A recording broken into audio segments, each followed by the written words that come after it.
சுதந்திர போராட்டத்தில் கலந்து கொள்ளாத RSS-ஐ சுதந்திர நாளில் பிரதமர் பாராட்டி பேசியது சுதந்திரத்திற்காக போராடியவர்களை அசிங்கப்படுத்தும் செயல் என்று தலைவர்கள் கண்டனம் தெரிவித்துள்ளனர்.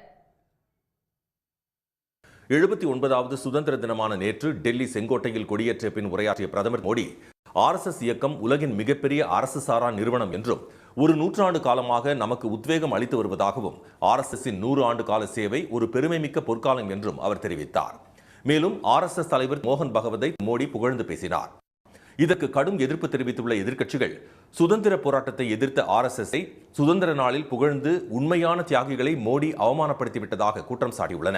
மோடியின் சுதந்திர தின உரை குறித்து தனது எக்ஸ் தள பக்கத்தில் விமர்சனம் செய்துள்ள காங்கிரஸ் பொதுச் செயலாளர் ஜெயராம் ரமேஷ், பிரதமரின் பேச்சு அரசியல் அமைப்பு மற்றும் மதசார்பற்ற தன்மையை அப்பட்டமாக மீறிய செயல் என தெரிவித்துள்ளார்.